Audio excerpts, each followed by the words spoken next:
नमस्कार साथियों, मैं मुकेश यादव और हमारे बगल में जो खड़े हैं हमारे मित्र आलोक दुबे जी।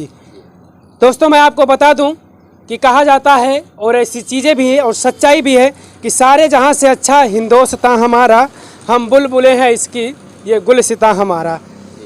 ये चीज़ें तो सच्ची हैं, लेकिन पीछे अभी हमें पिछले बीता हुआ जो महीना था 15 अगस्त हमारा आज़ादी का अमृत महोत्सव मनाया गया। 75वां स्वतंत्रता दिवस था और प्रधानमंत्री जी नरेंद्र मोदी जी ने बोला था कि हर घर तिरंगा फहराया जाएगा, जिसका पालन हमारे पूरे देशवासियों ने किया और हर घर तिरंगा फहराया गया।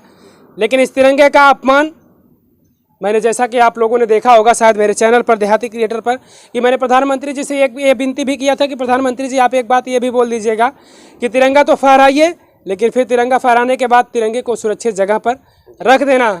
मैंने प्रधानमंत्री जी से रिक्वेस्ट किया था, लेकिन आज मेरी नज़र पड़ी जब तिरंगे पर, और तिरंगा वो ऐसी जगह पर है जिससे कि शायद मुझे बड़ा ही अपमानित महसूस हुआ कि आखिर हमारे देश के ही लोग ऐसा क्यों करते हैं। हमारे साथ आलोक दुबे जी मौजूद हैं। मैं आपको बता दूं कि हम लोग जा रहे थे भदोही जनपद के लिए और इस समय जौनपुर जनपद में हैं। हम लोग जब इधर से निकले, हम लोगों को थोड़ा सा बाथरूम की ज़रूरत पड़ी, तो हम लोग वाशरूम करने के लिए यहाँ पे होटल है बगल में, लेकिन इनके पास नहीं मौजूद है। मैं खाना यहीं पे खाऊंगा, लेकिन हम लोग जब यहाँ से निकले तो हमको लगा कि यार अब हमें ज़रूरत थी तो हमें ज़रूरत पूरी करनी पड़ेगी। हम दोनों भाइयों ने मिलकर आगे मतलब बढ़े और यहाँ पर दोनों लोग यहाँ पर आए तो हमें एक चीज़ नज़र आई। वहाँ पे हमारा एक तिरंगा है, जहाँ पे लोग पेशाब करते हैं वहाँ पे अपना तिरंगा है।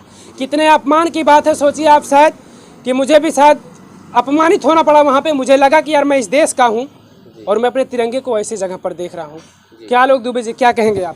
बिल्कुल, अभी बता दूं आपको मुकेश जी, पिछले महीने जो है बहुत जोर शोर से हर घर तिरंगा यात्रा को लेकर हमारे देश के प्रधानमंत्री जी ने कहा और बेहद अच्छा भी था। उस समय लोगों के अंदर एक देश प्रेम की भावना कहीं ना कहीं बाहर आई। लेकिन ऐसे इस दरमियान जब कहीं तिरंगा किसी कूड़े में पड़ा हुआ मिला, जब तिरंगा उस जगह मिला जहाँ पर लोग टॉयलेट करने जाते हैं, तो आप सोचिए कि दिल में हमारे और आपके एक हिंदुस्तानी होने के नाते कितना दुख होता होगा। और आज ऐसी ही तस्वीरें जब हम लोगों ने देखी, हमारे दिल में बिल्कुल एकदम झकझोर कर रख दिया हम लोगों को कि आखिर एक किस तरीके की तस्वीरें हैं, हमारे देश के लोग क्या करना चाहते हैं और आखिर जो तिरंगा हर घर तिरंगा यात्रा था उसका उद्देश्य कहां पूरा हुआ। जी, हर किसी से अगर पूछा जाए तो हर कोई कहता है मुझे देश से प्रेम है, लेकिन मुझको मैं सवाल करता हूं कि आखिर क्या तमाम सारे लोग यहां पर आते हैं, लेकिन क्या किसी की नजर नहीं पड़ी इस तिरंगे पर? कहां चला गया उनका देश प्रेम जो हर बार कहते कि देश प्रेम है, हम देश प्रेमी हैं, मुझे भारत देश से प्यार है, लेकिन आखिर कहाँ चला गया उनका देश प्रेम? ये बहुत बड़ा सवाल होता है कि क्योंकि ये ऐसी जगह कि यहाँ पे तमाम सारे लोग आते जाते हैं। मैं आपको बताऊं कि यहाँ पे आपको शराब की बोतलें और गिलास यहाँ पर नजर आएंगे, तो इसे अंदाजा लगा सकते हैं कि सिर्फ यहाँ पर शराबी ही आते होंगे। हमारे जैसे लोग आपको अभी तक लगता है कोई आया नहीं, इसलिए हमारी नज़र यहाँ पर पड़ी। अब मैं आपको दिखाता हूँ, जब हम लोग आए यहाँ पर टॉयलेट जहाँ पर किया जाता है, हम लोग भी उसी चीज़ के लिए आए थे, पेशाब करने के लिए। मैं शुद्ध भाषा में कह रहा हूँ कि मैंने पेशाब करने के लिए हम लोग यहाँ पर आए थे, तो हम लोगों की नज़र पड़ी और हम लोग तुरंत मुड़ गए। एक बार दिल मेरा धड़क गया कि आखिर सोचिए कि क्या हो रहा आखिर अपने देश के तिरंगे के साथ।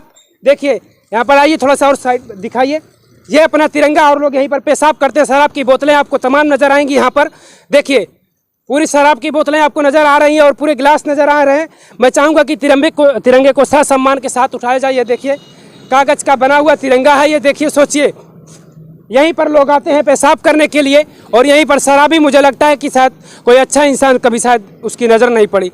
शराबी को तो कुछ दिखता नहीं, उसको सिर्फ बोतल दिखती है, गिलास दिखती है, शराब दिखता है और पीने के बाद बस हिंदी के अलावा उसको अंग्रेजी आता है। क्या कहेंगे बताइए, ऐसा क्यों हुआ? ऐसा होना चाहिए अपने तिरंगे के साथ? बिल्कुल नहीं होना चाहिए, सरासर बहुत गलत है। और हमारे देश के तमाम लोग अगर इस वीडियो के माध्यम से अगर उन तक हमारी आवाज़ पहुंच रही है, तो हम लोगों का मकसद केवल इतना है कि आप जागरूक हों।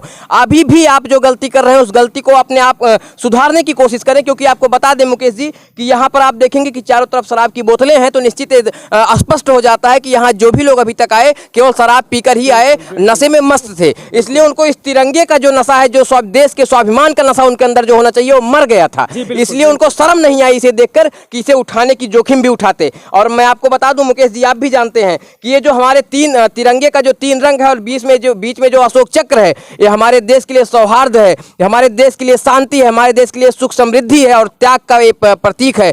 इसके लिए हमारे देश के कितने वीर शहीद, कितने नौजवान युवा बुजुर्ग लोग शहीद हो गए, तब हमने इस तिरंगे के लिए अपने देश में आज़ादी पाई थी। आज इस तिरंगे के अपमान को देखकर और ऐसे समय में जब हम लोग 21वीं सदी में जी रहे हैं, वाकई में दिल को बहुत कष्ट हुआ है। बिल्कुल बिल्कुल, मुझे खुद शर्मिंदगी लगी कि यार मैं ऐसी जगह पे पेशाब करने जा रहा हूँ जहाँ पे हमारा तिरंगा फेंका गया है।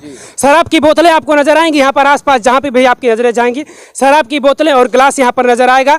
लेकिन जाहिर सी बात है कि सिर्फ यहाँ पर अब तक शराबी पहुंचे, कोई देश प्रेमी नहीं पहुंचा। और आपको बता दें कि अभी हम लोग आए यहाँ तिरंगा उठाने के लिए, तो अभी कुछ लोग ऐसा भी बोलने आएंगे कि पहले तिरंगा कहने उठा लिए दिखाना, लेकिन हम लोग का दायित्व है, क्योंकि हम लोग का काम है, हम लोग मीडिया से हैं, तो हमारा काम है पहले आपको दिखाएं और उस चीज़ को लेकर आपको अवेयर करें, आपकी आंखें खोलें, इसलिए पहले हमें दिखाना पड़ा। और भी कुछ लोग ये कहेंगे कि आप खुले में टॉयलेट करने जा रहे थे, तो आपको बता दें कि यहाँ पर ना हमारा एक घर है, क्योंकि हम लोग भदोही जनपद जा रहे थे और यहाँ पर कोई टॉयलेट की व्यवस्था ऐसी नहीं थी, इस वजह मजबूरन हमको इधर आना हमने पड़ा था। किसी से पूछा जी। तो भाई यहाँ आसपास नहीं है, होटल के पास भी नहीं, हमने किसी से पूछा तो लोगों ने बताया कि भैया वहीं पीछे चले जाइए, तो हम इसी रास्ते से यहीं आ गए। लेकिन हमने किया नहीं जी। जो करने के लिए हम यहाँ पर आए थे, हमारी नजर तो पड़ी अपने तिरंगे पर, बिल्कुल, और मेरे दिल में देश प्रेम जागा, और देश प्रेम तो वाकई से मेरे दिल में है जी। लेकिन जो लोग कहते हैं कि देश प्रेम, मुझे नहीं लगता कि यहाँ कोई अब तक देश प्रेमी पहुंचा। बिल्कुल सही कह रहे हैं, देश प्रेमी अगर पहुंचा होता तो आज हमारा तिरंगा इस तरीके से इस घास में नहीं पड़ा होता। अब ये समझिए आप मुकेश जी कि अगर कोई देश प्रेमी रहा होता, ये जुबान पर जो गीदड़ों की तरह, जो गिरगिट की तरह रंग बदल कर लहराते हुए दिखाई देते हैं ना, अगर उनमें सच्ची देश प्रेम की भावना होती तो आज हमारा तिरंगा इसे नहीं पड़ा होता। और दूसरी चीज़ एक और दरख्वास्त करना चाहूँगा अपने देश के प्रधानमंत्री तक, अगर हमारी आवाज़ वहाँ तक पहुँचे मुकेश जी, तो अगर इस जो है कागज़ के तिरंगे को बनाया जाए, लेकिन कागज़ के तिरंगों को नहीं बनाया जाए, क्योंकि अगर इस कागज़ के तिरंगे को बनाया जाता है तो लोग इसका सम्मान करना भूल जाते हैं और कहीं भी कूड़े में गिरा हुआ मिल जाता है। ये केवल हो सकता है आपको कट सत्य लग रहा हो, लेकिन यही असलियत है, यही सत्य है और यही शाश्वत सत्य है। बिल्कुल, कागज समझकर इसको कूड़ेदान में फेंक दिया जाता है। और शायद अब पता नहीं कौन था, मुझे तो नहीं लगता कि कोई पाकिस्तानी या बांग्लादेशी या कोई अफगानिस्तान से आया हुआ होगा जो इस तिरंगे को यहाँ पर फेंक कर चला गया होगा। ये कोई हमारे देश का ही नागरिक रहा होगा जिसने इस तिरंगे को, अपने देश के सम्मान को यहाँ पर ऐसी जगह पर फेंक कर गया था। मैं चाहूँगा कि आप लोग वीडियो को ज़्यादा से ज़्यादा शेयर करिए। हमारा ये मकसद नहीं है कि मैं आपको इस जगह से तिरंगा उठा कर दिखा रहा हूँ, मेरा ये मकसद है कि आप लोगों तक हमारी बातें पहुँचे और आप लोग जागरूक हो यार, आप लोग समझो इस चीज़ को। कहने से देश प्रेम नहीं होता, देश प्रेमी बनिए, आप अपने देश के लिए कुछ करिए। धन्यवाद।